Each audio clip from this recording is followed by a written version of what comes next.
Какая борьба более перспективна, верх или крюк? Вопрос из чатика. Иван, скажите, как тренировать пальцы верховику? Какие упражнения в приоритете? Борьба в крюк имеет перспективы и как долго прогрессирует кисть? Как мы знаем, у вас в зале есть такие хитрые приборы высокоточные для измерения силы. Как это помогает в тренировочном процессе вам и вашим ученикам?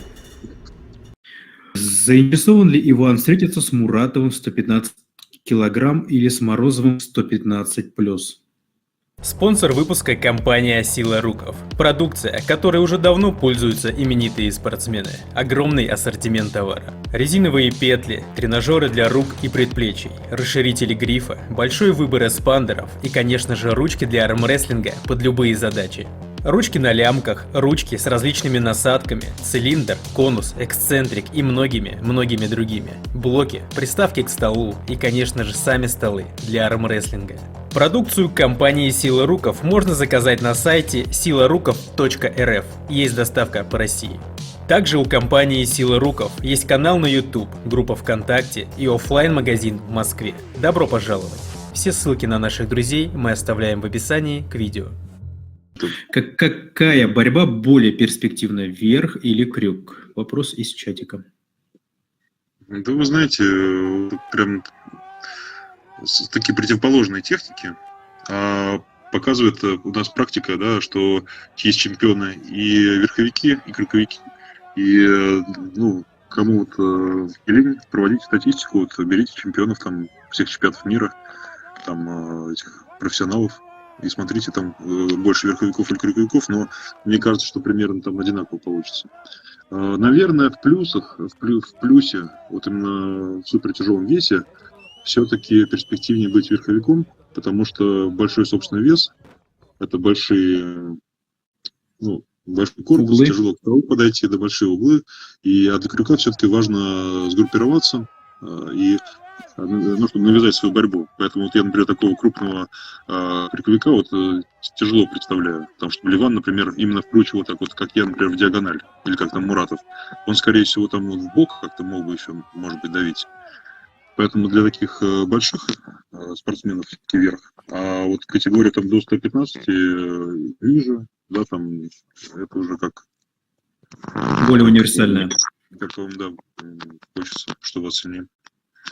Ну, касательно больших крюковиков, Девон Ларат.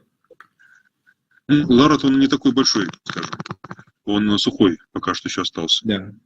И все равно... У него как бы его габариты позволяют как бы подтянуться к руке, вот этот вот его крюк, такой полуверх, полукрюк, если я правильно понимаю. Да, ну я бы не сказал, что у него все-таки такой классический крюк. Там больше, наверное, бок такой, там бок какой-то у него. Вот. И все-таки он ближе к 115. Иван, скажите, как тренировать пальцы верховику? Какие упражнения в приоритете? Пальцы верховику. Пальцы. Я просто уже много-много лет работаю с ручкой Rolling Thunder и расширитель 50 мм или 60 мм. И делаю либо подъем срыва роллинга, либо срыва штанги через расширителя, либо там аксель срыва на прямой кисти. То есть как армлифтинг? Но не как армлифтинг, потому что я слежу за тем, чтобы кисть была прямая или чуть подсогнута. А армлифтера... не вот так? Да, армлифтера... как-то ближе к нам, да. Вот. И для меня эти упражнения работают. То есть, когда я там выхожу на хорошие веса, пальцы прям хорошо держат. Но в то же время я предполагаю, что много эксцентрических ручек хороших тоже есть. И они тоже дают высокие результаты. По крайней мере, у меня некоторые там знакомые ученики, поработав на эксцентрике, потом улучшают результат в роллинге. Вот, и в целом пальцы у них тоже растут. Ну, то есть все рукоятки, которые дают нагрузку на кончики пальцев, да, приближенно к борьбе. Верховику важнее все-таки средний палец, указательный, наверное. Ну, или что все условно вверх пальцем.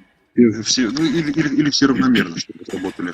А в то время крюковику все-таки важнее мизинец и безымянный палец. Это тоже стоит обратить внимание. Что лучше в крюках, больше давить в бок или растягивать соперника? Кстати, интересный вопрос от Александра Лысенко.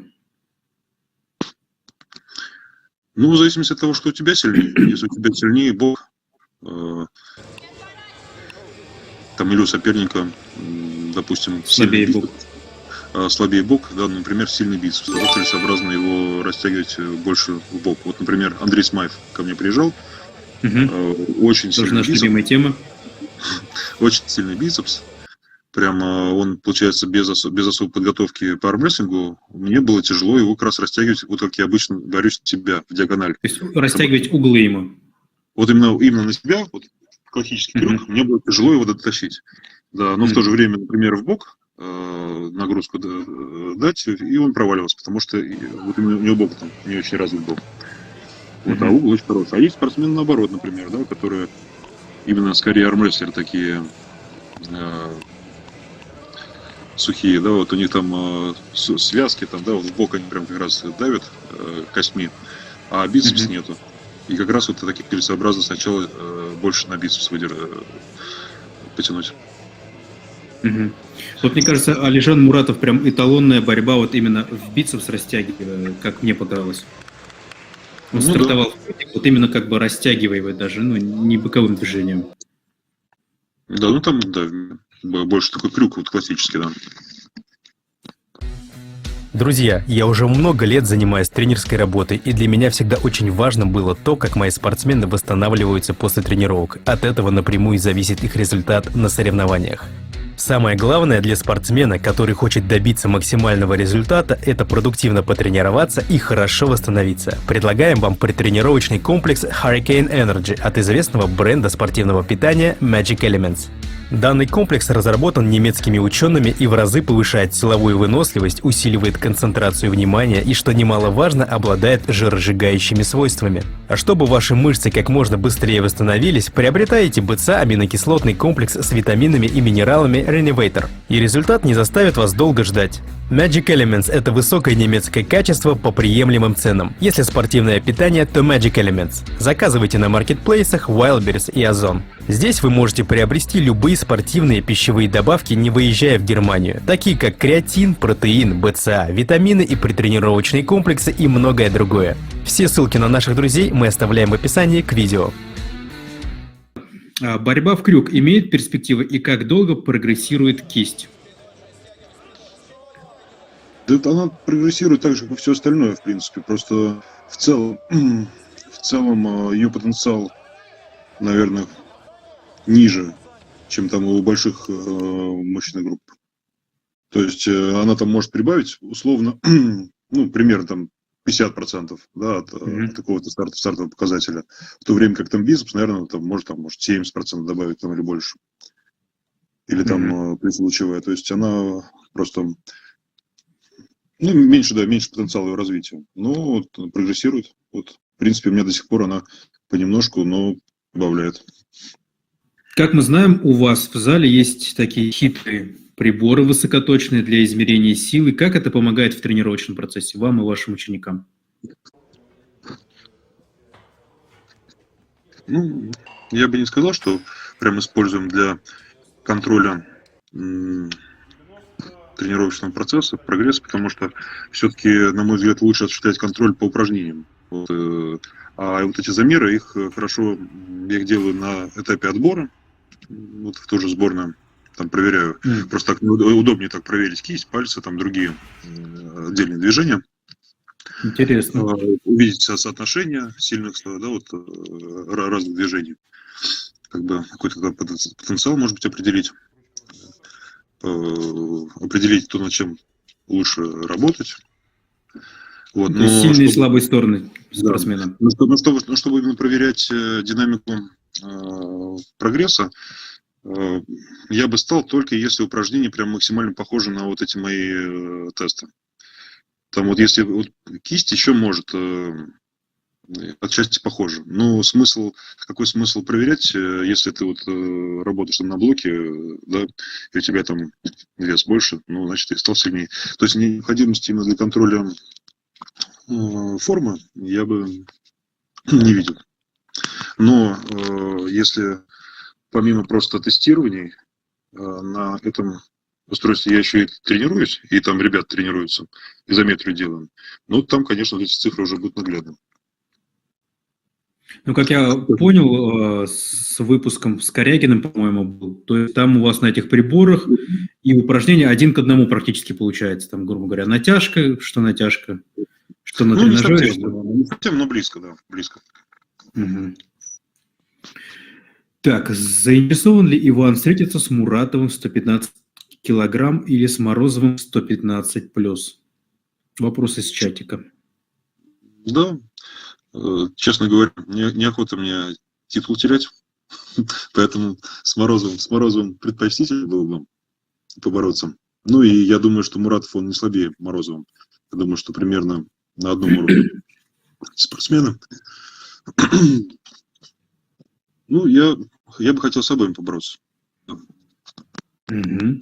Не могу быть уверен, что я сильнее, Да. но в то же время я не думаю, что я там не имею шансов. То есть я думаю, что шансы есть. Друзья, мы собираем средства для проведения очередного турнира по армрестлингу среди инвалидов. Соревнований для здоровых людей с хорошими призовыми много, чего не скажешь о турнирах среди инвалидов. И только от вас, от наших зрителей, зависит, получится ли у нас это сделать. Давайте все вместе поучаствуем в добром деле. Денежные средства, которые пойдут на оплату дороги, питания и призы победителям, можно выслать по номеру телефона, к которому привязана карта. 8 920 177 55 61. И помните, добрые дела всегда возвращаются. Подписывайтесь на наш канал, ставьте лайк, если понравился ролик, пишите свое мнение в комментариях и не забудьте поделиться этим видео у себя на страничке и с друзьями. Это важно для нас и алгоритмов YouTube. Для вас работал чемпион мира по пара-армрестлингу Зинятуллин Руслан. Диктор канала Курбанов Эрик. И, кстати, у меня тоже есть свой канал про армрестлинг и силовые виды спорта Берсеркер 13. Подписывайся.